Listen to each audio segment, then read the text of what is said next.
This is the Horse Radio Network. Hello, everyone. This is Glenn the Geek. I am founder of the Horse Radio Network, and this is a special health episode from the Horse Radio Network on the EHV-1 virus outbreak in the United States.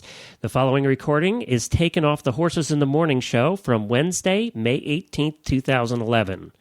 The concern about this particular outbreak is great enough that we thought we would provide this information on all the show feeds that are part of the Horse Radio Network to get it out to the most people possible. There's so much information, misinformation, and gossip floating around about this issue that we did the show to help you answer some of the questions that you might have. On this interview, you will hear myself, my co-host for the live morning show, Jamie Jennings, Christy West of thehorse.com, and Dr. Niccolo Pastula. He is the Associate Professor in the Department of Medicine and Epidemiology at the University of California, Davis School of Veterinary Medicine. We hope that the following helps answer some of the questions that you might have. Listening to Horses in the Morning on the Horse Radio Network, brought to you by Back on Track. I'm Jamie Jennings along with Glenn the Geek. And you guys, this is the time where we put aside the funny and talk a little bit about, if you think we're funny at all, really, we're going to put whatever you think aside, and get a little bit serious, because there is an equine herpes virus outbreak where, right now, just posted on our Facebook page that the AQHA is asking show managers to cancel or postpone shows in your area where the virus has been located. I know that there is a horse trial that has been canceled for this weekend in Colorado.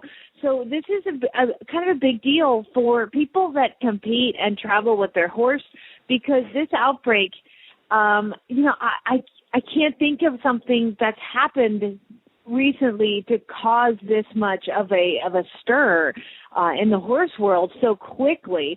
So we've got Dr. Nicola Pastula. I know I said that incorrectly.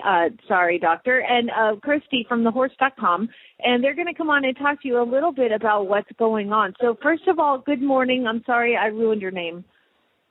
Good morning. No, that was a good attempt there. It's actually Pustola. It's just Italian, but I generally go by P. That's easier. Okay.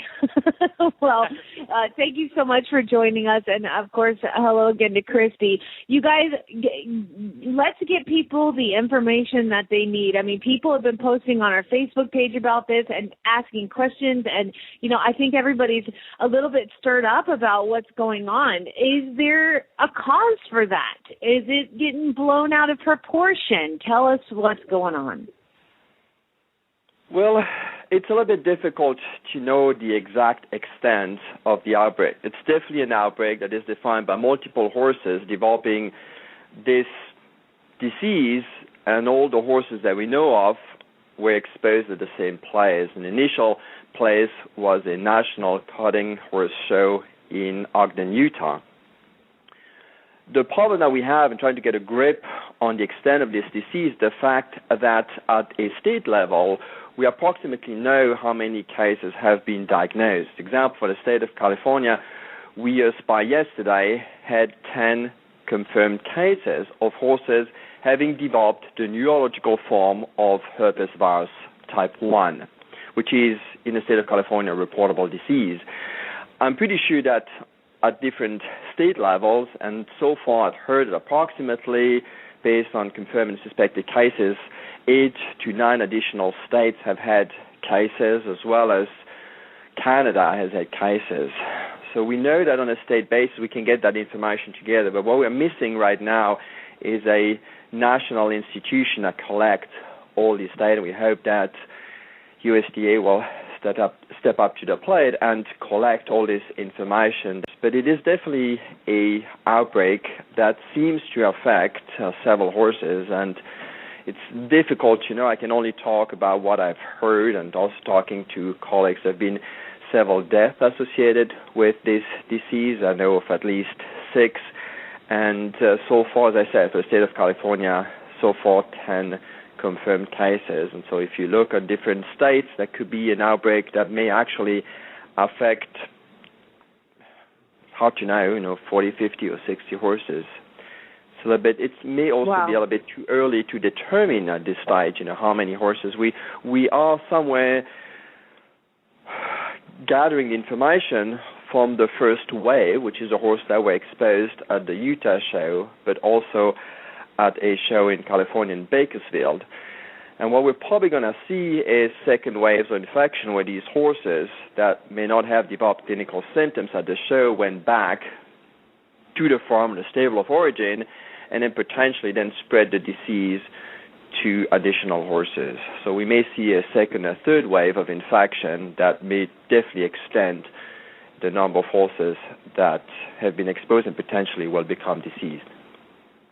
Okay, so basically what I'm hearing is, yes, it is completely okay to freak out because it sounds like, 10 cases recently in California.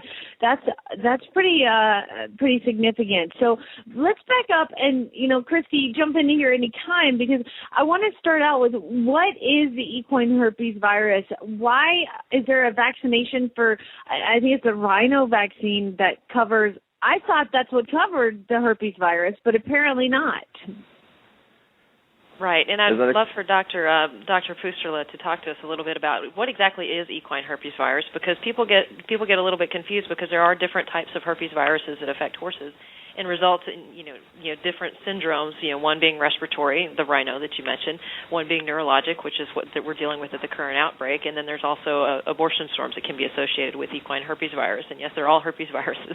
So, Dr. Pusterla, can you just give us a little bit of background on equine herpes virus to start, and we'll get into the vaccines and whatnot in a minute. Yeah, absolutely. It's what you said. It's what the virus is. This is a common virus of horses, and it's widespread. It's worldwide distribution, very similar to herpes simplex in human population. It's I always say it's an occupational hazard of being a horse and being infected with herpes virus, at least herpes virus 1 and herpes virus 4. Now, the majority of the infection we see associated with herpes virus 1 are benign, if I can call them that way. They're self-limiting, and they affect the upper respiratory tract, causing a little bit of snotty nose, fever, swelling of the lymph node, and potentially also cough. And they affect generally young animals, and as I said, they're self-limiting.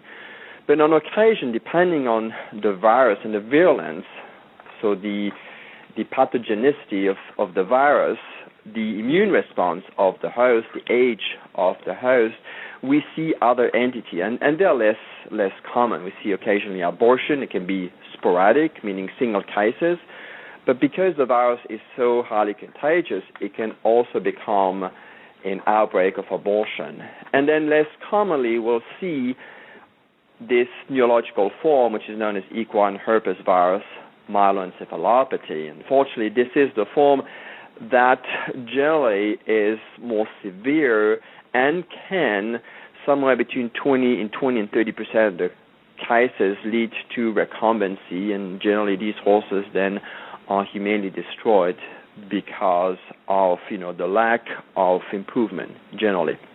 And in this case, so doctor, I'm trying to understand exactly what it does to the horse. So this version, the neurological version, affects the brain, and what happens? Correct. So what generally happens is the virus, it's an upper respiratory tract virus. So will be the transmission occurs via aerosols, so particles of virus, so virus in the air, or droplets, so virus that is trapped in nasal secretion. The infection occurs and spreads in the upper airways, which is then the fairly benign form, the rhinopneumonitis, if you want to call it that way. Then some viruses that are a bit more aggressive and virulent may actually go into deeper tissue and infect a very specific type of white blood cells, the lymphocytes.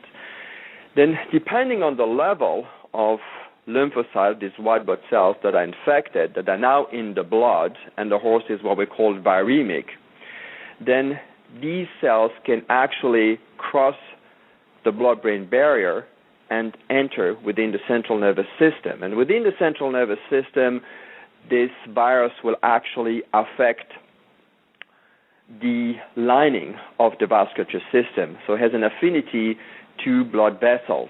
And it will cause a a disease process that is similar to a stroke, if you want to call it that way. So it will cause thrombosing, so plugging of vessels within the central nervous system, which then will lead to, as you can imagine, if a vessel is plugged, there is no nutrition, there's no oxygenation to the part of the brain or the spinal cord, which then leads to the severe neurological symptoms that we see. But not every single virus or EHV-1 virus will actually do that. It's a combination of host and virus that may, on some instances, lead to this neurological form, which is, as I said, fairly rare. But unfortunately, with this outbreak, we had the perfect storm. We had a very large population of what appears susceptible horses that were commingled at the same time.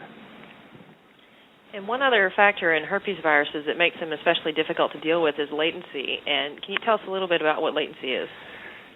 Well, latency is the virus that becomes dormant after primary exposure. Very similar to, if you want to compare it to herpes simplex in human and the blister that happens occasionally when people get stressed, fatigued, and so on.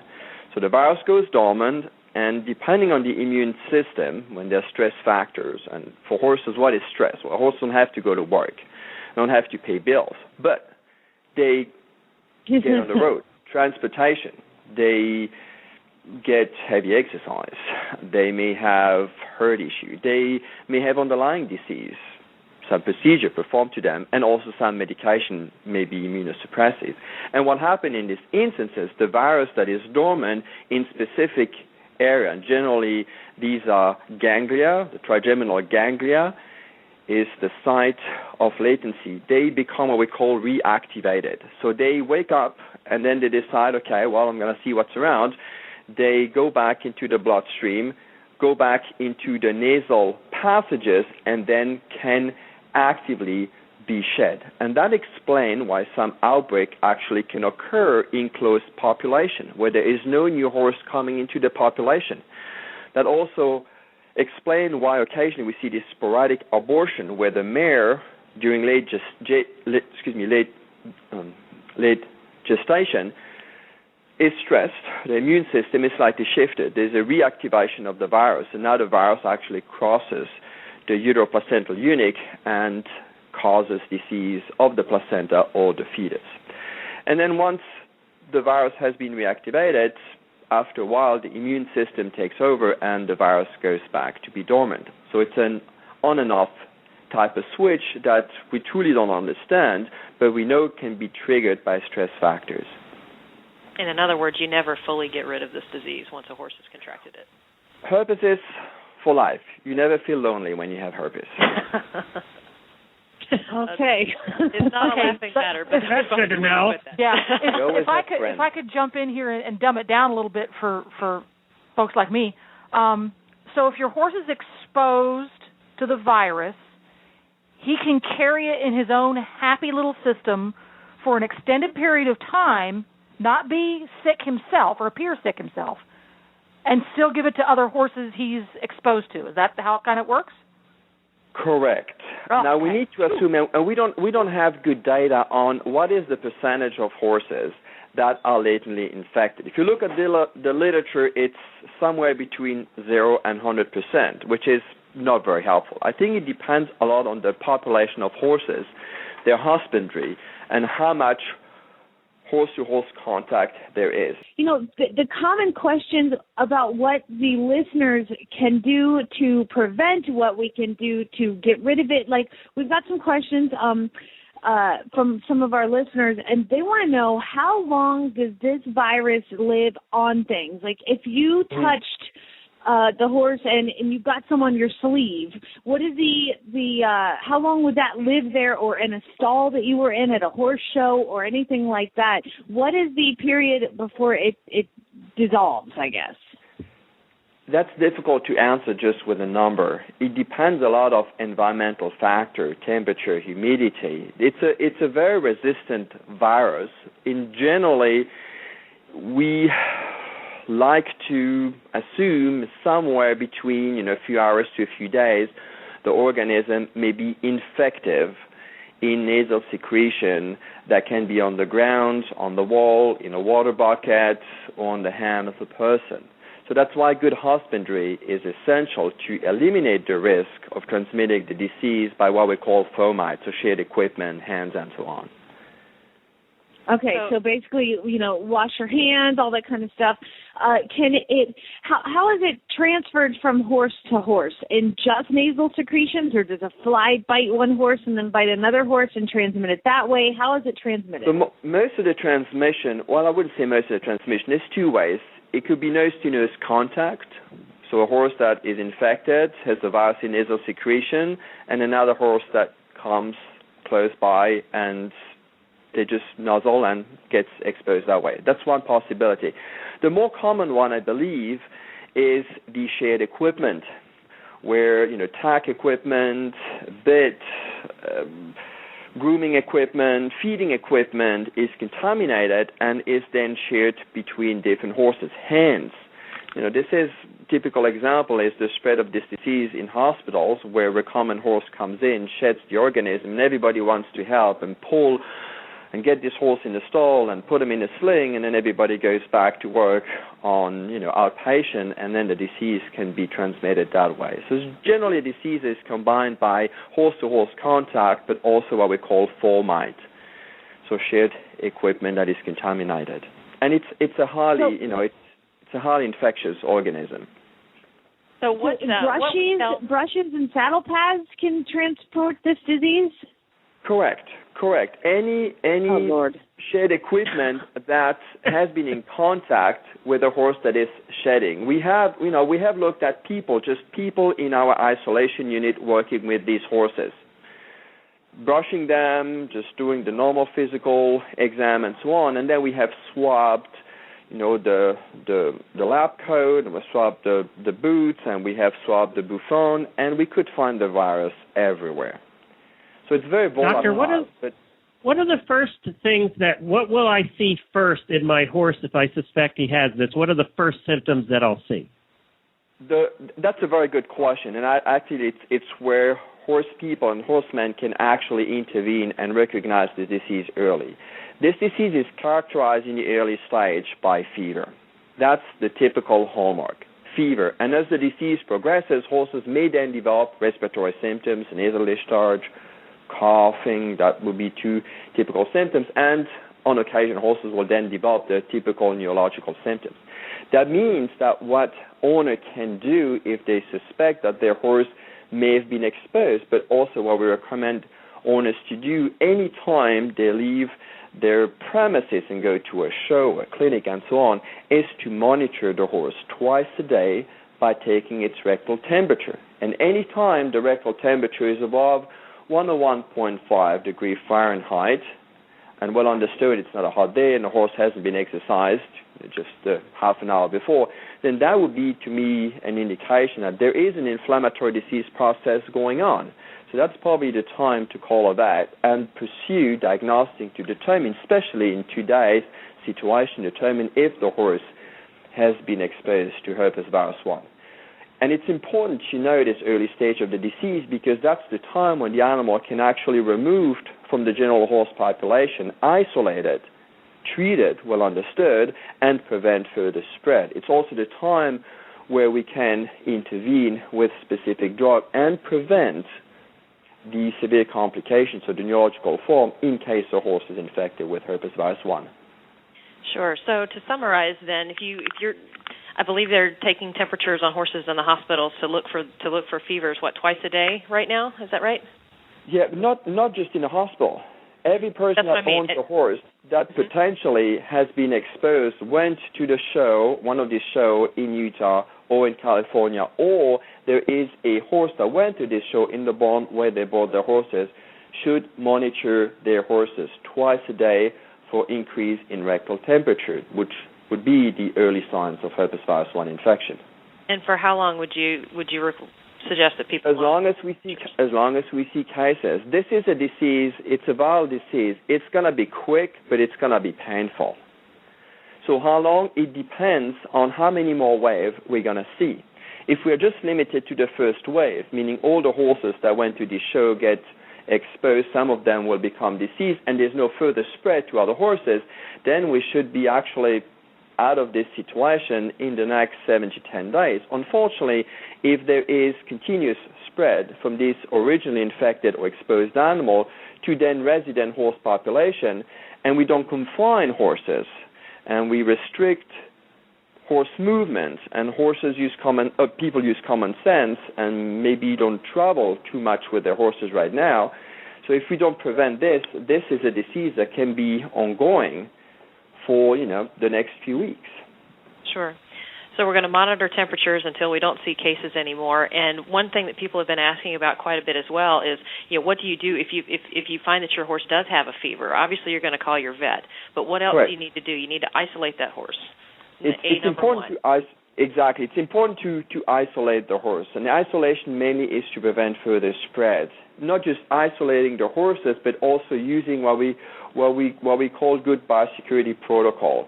So washing your hand, using gloves, having restricted booties, or maybe a coverall when you deal with the horse, feed the horse, mop the stall. All these procedures that potentially would prevent spread of the disease.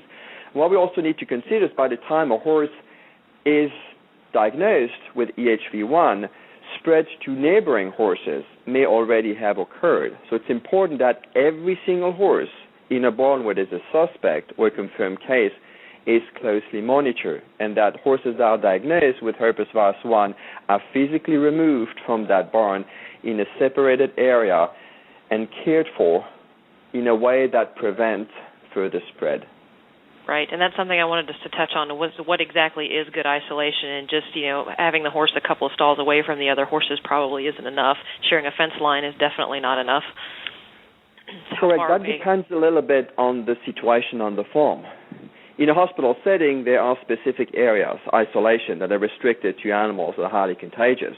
In most of the boarding facilities and barns, that's potentially not the case, but even restricting an area of the barn, a corner of the barn, and having the animal just physically removed and kept in this place, putting up a 12 by 12 outside in the upper west corner of the property would be enough. So there are ways to actually physically remove horses that have been diagnosed from a barn and then keep them separately. And I think the physical distance is essential in preventing further spread. These horses will shed a very high viral load in the nasal secretion.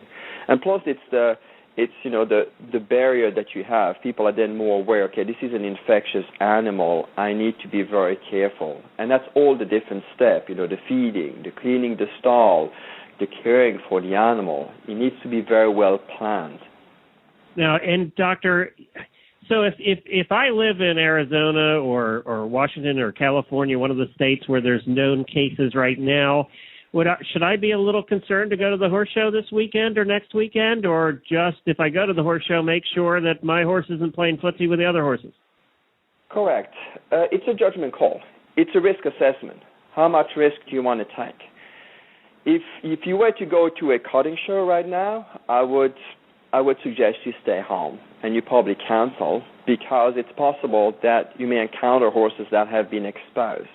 If you go to other shows, so no quarter horse show, no cutting horse shows, then what I would recommend there too is be sure that your horse is very well vaccinated against rhinopneumonitis. We know that the vaccination will not prevent the neurological form, but will definitely decrease the severity of the clinical symptoms, also decrease the viral shedding in nasal secretion, and hopefully prevent this more severe clinical presentation. It's also important that if an owner decides to go to a show, that you institute this very simple step, which is restrict movement, prevent nose-to-nose contact to other horses. Don't go touch other horses other than yours. I was just going to say that, Doctor, because we all have a habit at shows of going over and saying, oh, nice pony, and patting their noses. Yeah. And that's something you want to avoid, and you want to avoid people doing that to your horse, too. Exactly. Avoid it, restrict the equipment to your horse, monitor the horse twice a day, and then bring with you hand sanitizer. The alcohol hand sanitizer, rub them on your hand every time you touch your horse, every time you touch another horse if you have to. And these very simple steps will hopefully prevent And I got to add one, Doctor. I don't mean to interrupt you, but Jennifer just pointed out, too, no hand grazing, because you don't know if the last horse is through that grazing spot. Yep. No shared water bucket. That's another one. Yeah, and no grazing. People do that all the time at shows, and we always tried. We, as a general course for good husbandry, Jennifer and I would not allow our horses we brought to shows to graze, and that was one of the reasons. And people always thought we were mean. Well, let him eat grass. Well, you know, right. That's not his grass. So we always were a little picky about that. That's a nice what I want to reemphasize is the steps that we are taking and ask owners to take should be steps that we shouldn't only take during times of outbreak. These are common sense steps that should be taken any time you're dealing with a horse, in times of outbreaks, in times where there is no outbreak. And that would also prevent the spread of other respiratory organisms, such as equine influenza virus, strep equi, which causes strangles. It's just common sense once you're not at home, how to behave, what to do, and how to maximize the health of your horse. Right, and it's all excellent points. And I know we're running way over time, Glenn, Jamie, but I really appreciate the time, and hopefully you've all gotten a lot out of it. No, this is good stuff. This is good stuff. And sure. I do want to mention, too, as Dr. Fusterla is mentioning typical precautions to take, he is actually conducting an infectious upper respiratory tract disease webinar with us. I know we're basically talking about neurodisease today, but you know they're both can be caused by herpes viruses, and he's got that webinar on thehorse.com on June 30th, and if you want more information on that, just check out thehorse.com/webinars, but there's going to be a lot more of this kind of great information from Dr. Fusterla coming up soon. Okay, so one of the questions that is rampant on our page is everybody wants to know, and I think you answered this by saying you guys don't know, but how long can it live on the brushes and the tack and all of your equipment? And I think you said you didn't know that. And then once a horse is a carrier, do we have to euthanize it? Well, unless you want to euthanize 40 to 75% of the U.S. horse population, you shouldn't. It's an occupational hazard. We have to live with that, as we have to live with other diseases. No, there's no reason. It's unfortunate if a horse becomes diseased. Now, what we know is once a horse has become diseased, that horse, as another 40 or 60% of horses out there, has the same potential to recrudesce. But as I said, the reactivation of a latent stage is very difficult and is not very effective. So we just have to live with this. And in times of stress, where the horse is stressed, for many reasons, underlying disease, medication, transportation, we need to be extra aware that this is a potential risk. But if we prevent horse-to-horse contact and have good hygiene procedures, good biosecurity protocols instituted, then we should be able to minimize the potential spread. And if you look at what happened at the Utah show, although this is just speculative, it would be nice to have all that information. We're dealing with a young population of horses that are definitely stressed. It's a large, I'm assuming it was 700 to 800 horses. It would be interesting to know what was the vaccination status of all these horses. What was the stress level of all these horses? Any medication that these horses may have received that potentially could have immunocompromised. I'm thinking here mainly of corticosteroids, injectable corticosteroids injected in the joint as example. So these are all potential factors that may have predisposed these horses to actually spread the disease, and right. Whoever brought it in that population will probably, the typhoid Mary will probably never know who that was. Well, now, and we're running out of time here. I have two more quick questions for you. One, I think you answered earlier Jamie's question on how long it will live on stuff and tack and brushes and stuff. You said anywhere from hours to days, depending on the environment. Is that correct? Correct. Okay, and then all this equipment can be disinfected. Right. And alcohol is the best way to do that? Alcohol for hand sanitizer works well. There's different compounds, the phenolics, the peroxygens, bleach, diluted bleach for ounces to the gallon will work very well, but you need to be careful with bleach, prevent any spill, any contact to skin, but also it's corrosive. But that's fairly easy. So brushes as example, can be wiped up. You can use different disinfectants. I think it's mainly physically removing. Even if these brushes are soaked in water and rinsed heavily, it's the same with any kind of equipment. At least you physically remove secretion, nasal secretion, other organic material that potentially may contain the virus. Okay, and then one other quick question is, how long is the incubation period in the horse, from the time he's exposed till if he's going to get sick? Is it days? Is it hours? Is it weeks? It will be days. That depends, again, on the host response and the virulence of the virus. But on average, if we were going to do an average, it's days? In average, I would say he is somewhere between 4 and 7 days. Can be as quick as 2 days, can be as long as 10 days. So if you put 4 to 7 days, I think that would be a good time. That's actually why when we look at how long should horses be in quarantine once they've been an exposed animal, we generally use somewhere between 3 to 4 times the average incubation time, which gives you 21 to 28 days. Okay. Well, thank you so much, Doctor. We really appreciate you being on today. Thank you, Christy, for setting this up on short notice. We asked you to do this yesterday, and you came through for us, as thehorse.com always does. And I know you guys have a bunch of articles up there that are going up right now on this, so keep in touch at thehorse.com. Check it daily. Make sure you do that. Well, we hope that was helpful to you and helped answer some of the questions that you might have. And as I said at the end there, please do check on thehorse.com. They are updating articles daily on this and keeping track of it as close as possible. And if you want to hear Horses in the Morning, you can hear that every morning, Monday through Friday, 9 a.m. to 10:30 a.m. Eastern Time at horsesinthemorning.com, or you can catch the podcast version later in the day. We appreciate you listening, and we hope you found this helpful. Your regular show will be back on its schedule. You won't miss a one. This was a special episode. Have a great day, everybody. Be safe. And wash your hands, saddle pads, brushes, and everything else that your horses come in contact with.